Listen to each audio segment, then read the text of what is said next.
ETF index mutual funds నేర్చుకుని stock మార్కెట్లో రాణించాలనుకుంటున్నారా? వెంటనే ఈ నెంబర్కి కాల్ చేయండి. నమస్తే రమగారు. నమస్తే జయ.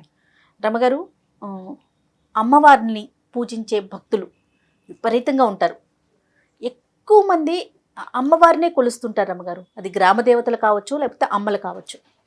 ఇలాంటి వారి స్టోరీస్ మనం గతంలో కొన్ని చెప్పుకున్నాం కదా, అలాంటిది ఏదన్నా ఉంటే ఒకటి చెప్పండి. చందమామ కథే చెప్తాం. నాకు కూడా భలే ఇష్టం రమగారు అమ్మవారు అంటే. ఇంతకుముందు చెప్పిన 3-4 కథలు చాలా హిట్ అయినాయి. అవును. ఒక ఊళ్ళోనట గంగులని ఒక అతను ఉండేవాడు. ఈ గంగులు ఏంటంటే చిన్న గారడివాడు అనమాట. పిల్లి మొగ్గలు వేయటం, మొగ్గలేయటం. ఆ తర్వాత ఏమో ఈ బంతుల్ని ఇలా ఇలా ఎగిరిస్తారు, జంగ్లింగ్ ఏదో అంటారు దాన్ని, జగ్లింగ్. బాల్స్ ఎగరేయటం, బంతులు ఆడించడం. 6-7 బంతుల్ని ఇలా 2 చేతులతోటి ఆడించడం, జగ్లింగే. అలాగే గుర్తుంది దాని పేరు ఇంగ్లీష్లో. బంతులు ఆడడం అంటారు మన వైపు.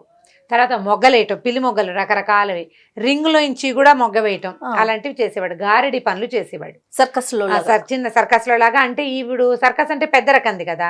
ఈ ఊళ్ళల్లో ఉండే గారడి వాళ్ళు ఏంటంటే రోడ్డు మీద ఏదో పిల్లి మొగ్గలు ఇస్తే వారా వీరా ఓ 10 మంది చేరేవాళ్ళు. ఓ 5 పైసలు 10 పైసలు. ఆ రోజుల్లో పైసల రోజులే కదా, డబ్బులు వచ్చేవి. అయితే ఇతను ఎక్కడికైనా వెళ్తే తన పొట్టకి సరిపడా సంపాదించుకోగలిగేవాడు, అంతకంటే లేదు. అందరూ చూసేవాళ్ళు, ఎవరైనా ఇచ్చిన కలిగిన వాడు ఇచ్చేవాడు. లేదా ఊర్లో ఇంచి పోతుంటే ఏ మున్సబ్ గారో ఎవరైనా ఏరా ఏమిట్రా ఖాళీగా ఉన్నామంటే 2 మొగ్గలేసి 4 బంతులు ఆడిచి, లేదా జాంపళ్ళు ఏమైనా కనిపిస్తే 4-5 పళ్ళని ఎగరేసి వాళ్ళకి కాస్త సరదా పుట్టిస్తే ఆ పూట అన్నం పెట్టేవాళ్ళు. ఏదో ఒడ్లు పోయిండ్రా వీడికి గంగులకి కాసిన మినువులు ఇవ్వండిరా అంటే ఆ 4 వస్తువులు తెచ్చుకునేవాడు. అట్లా 3-4 ఊళ్ళని ఆశ్రయించుకుని తిరుగుతూ ఉండేవాడట. ఈ గంగులు ఉన్న మా సొంత ఊర్లో ఒక అమ్మవారి దేవాలయం ఉండేది. అయితే ఏమైందట, ఈ వయసు రీత్యా అతను యంగ్గా ఉన్నప్పుడు ఆ ఊరు ఈ ఊరు 4-5 ఊళ్ళు తిరిగేవాడు. ఏదో 10 రూపాయలు తెచ్చుకునేవాడు. వివాహం కాల, అవివాహితుడు అతను ఒక్కడే ఉండేవాడు. క్రమంగా పెద్దవాడు అయ్యే కొందికి మనుషులు నునుపు తగ్గిపోతుంది కదా. ఇతను మొగ్గలేసినా పెద్దగా చూసేవాళ్ళు కాదు జనం. ఈ జగ్లింగ్ చూసేవాళ్ళు. 5 పైసలు 10 పైసలు కిట్టేది, ఎక్కువ దొరికేది కాదు. ఊరికే అంటే దాచుకునేందుకు 10 రూపాయలు దొరికేది కాదు, కానీ అన్నం మాత్రమే దొరికేది.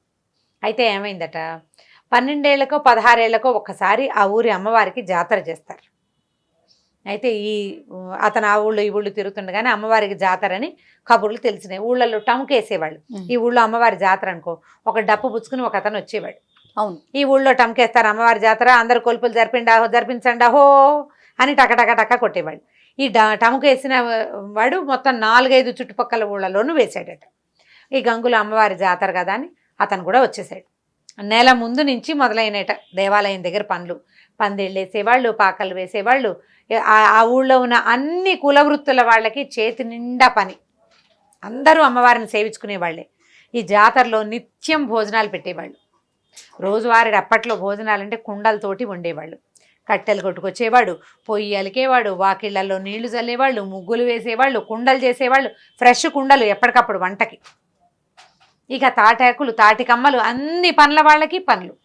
ఈ గంగులు అనుకున్నాడు, నాకు ఏ పని లేదు, నేనేం చేస్తాను అమ్మవారికి సేవ, నాకు ఏ కుల వృత్తి రాదు.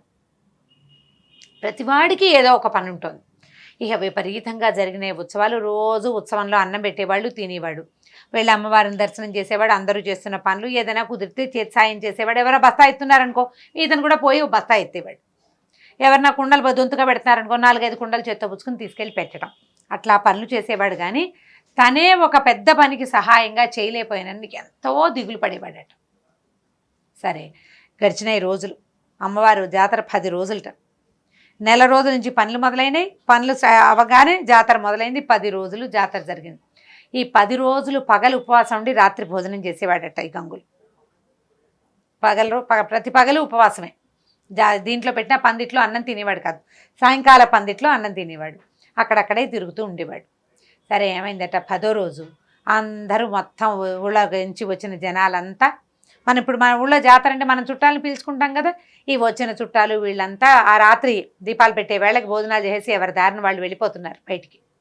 గుడి దాదాపుగా ఖాళీ అయిపోయింది. గంగులు ఏం చేశాడు, గుళ్ళోకి వెళ్ళాడు. ఈ పురోహితుడు, ఈ దేవాలయం అర్చకుల్లో ఒక ఆయన అన్ని తలుపులు 11 గంటల వేళ తలుపులన్నీ వేసున్నాయో లేదో చూడడానికి వచ్చాడు. జనమంతా సద్దుమణిపోయారు. ముందు రోజు రాత్రి దాకా గుడి సందడిగానే ఉంది. జనాలు ఇక్కడ పడుకునేవాళ్ళు, సన్నాయి వాళ్ళు, వాద్యగాళ్ళు, మేళగాళ్ళు, బోళ్ళంతమంది సంగీతాలు పాడేవాళ్ళు అందరూ పడుకుంటున్నారు. ఇవాళ రాత్రికి ఎవ్వరు లేరు. ఆ రాత్రి నిద్ర చేయకూడదు, 9వ నాటి రాత్రి నిద్ర చేయకూడదనో ఏదో నియమం, 10వ నాటి రాత్రి అందరు వెళ్ళిపోతున్నారు. ఈయన తలుపులు వేసున్నాయో లేదో చూద్దామని ఊరికే వచ్చాడు. ఇంటికి వెళ్ళిపోయిన వాడే వచ్చేసరికల్లా అమ్మవారి సన్నిధి కొంచెం ఓరగా తెరిచిందట. తెరిచిందేసరికల్లా ఈయన ఎవరో తలుపు తీశారని లోపలికి చూస్తే లోపల అమ్మవారి సన్నిధిలో ఈ గంగులు పిల్లి మొగ్గలేస్తున్నాడు. బంతులు కత్తులు పక్కన పెట్టున్నాయి. 4 పిల్లి మొగ్గలేసి బంతులు ఎగరేస్తున్నాడు. బంతులు పక్కకు పెట్టి కత్తితోటి అతనికి కరవాల విద్య అంటే అది కూడా ఈ మన గారడి వాళ్ళు చేసే విద్య అనమాట.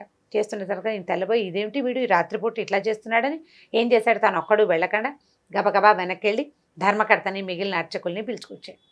ఆ రోజు 9 రోజులు అర్చన చేశారా. 10వ నాటి రాత్రికి అమ్మవారు ఇట్లా కుంకంతో మునిగిపోయి ఉందట. మొత్తం అంతా కుంకపు రాశి, ఆ రాశిలో మునిగి ఉంది ఆవిడ.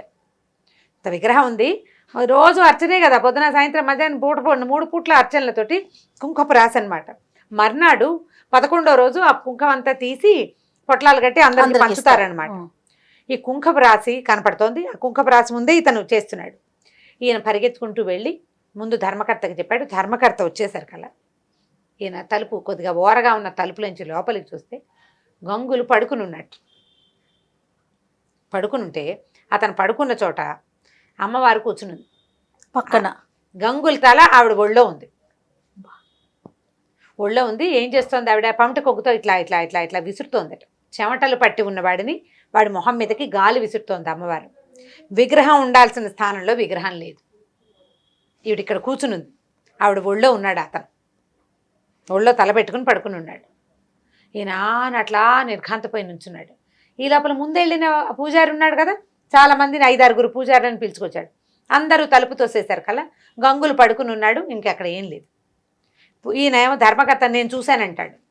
ఇక్కడ ఏమీ లేదు కదండి, అలా ఏం జరగలేదంటే ఈ కుంకపు రాసి ఉంది కదా, ఈ రాశికి బయట వైపు ఒక పాదముద్ర ఉందట కుంకంలో.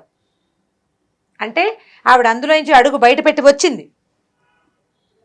వీళ్ళెవ్వరూ దాన్ని చూడలేదు ఆ దృశ్యాన్ని. ఆ ధర్మకర్త ఆయన ఒక్కడే, ధర్మకర్త ఒక్కడే చూశాడు. మిగిలిన వాళ్ళంతా జాతరలో పాలు పంచుకుని జాతరలో సేవ చేశారు. నిజమైన భక్తుడు వీడు.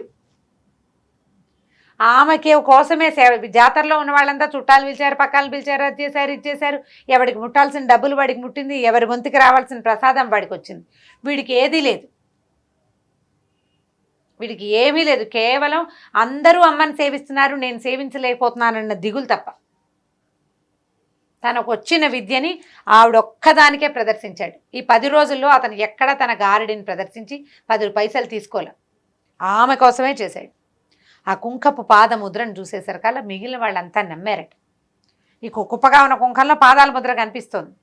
పాదం పొడుగుది కనపడుతోంది, స్త్రీ పాదం అని తెలుస్తోంది. దాంతో అందరూ నిద్రలేపారు. అతన్ని నిద్రలేపితే అమ్మవారిని సేవించుకోవడానికి వచ్చానని చెప్పాడు. బయటికి పంపించేశారు. అందరు కలిసి అతన్ని తీసుకెళ్లారు. ఆ తర్వాత గంగుల్ని ఆ దేవాలయంలోనే ఉంచుకున్నారట. అతను దేవాలయ సేవకుల్లోనే ఉన్నాడు. నిజమైన భక్తి ఎవరిదంటే భగవంతుడి కోసమే ఎవరైతే నిస్వార్థంగా ఆయన భగవంతుడి కోసమే చేసే సేవ అని భావిస్తాడో వాడిది నిజమైన భక్తి. వాడి కోసం అమ్మ వాడు అలసిపోతే ఆదరించడానికి వస్తుంది, వాడికి ఆకలిస్తే అన్నం పెడుతుంది. మిగిలిన వాడు ప్రయత్నపూర్వకంగా సాధించాలి దాన్ని. నిజమైన భక్తుడికి ఏ ప్రయత్నం ఒక్కర్ల, భక్తే వాడి ప్రయత్నం, అంతే. అదే సాధనం, అదే ఇంకా ఏమీ లేదు, భక్తే వాడి సాధన. ఆ రకంగా ఈ భక్తుడైన గంగులు అక్కడే ఉండిపోయాడట. ఇంకా అతను ఎప్పుడూ బంతులాడలేదు, ఏమీ చేయలేదు. కేవలం దేవాలయంలో ఆ పని ఈ పని చేస్తూ అక్కడే ఆవిడని సేవిస్తూ ఉండిపోయాడు. కథ కంచికి మనం ఇంటికి. చాలా అద్భుతంగా ఉంది రమ్మగారు కథ. అంటే మీరు చెప్తున్నంతసేపు అలా కథలో లీనమైపోతున్నాం. చాలా బాగుంది. పిల్లలకి చెప్తాను కానీ మనకైనా ఒక భక్తిపూర్వక కథ కదా. రైట్, ఇంకొక స్టోరీతో మళ్ళీ కలుద్దామండి. నమస్తే. తప్పకుండా జయ. నమస్తే.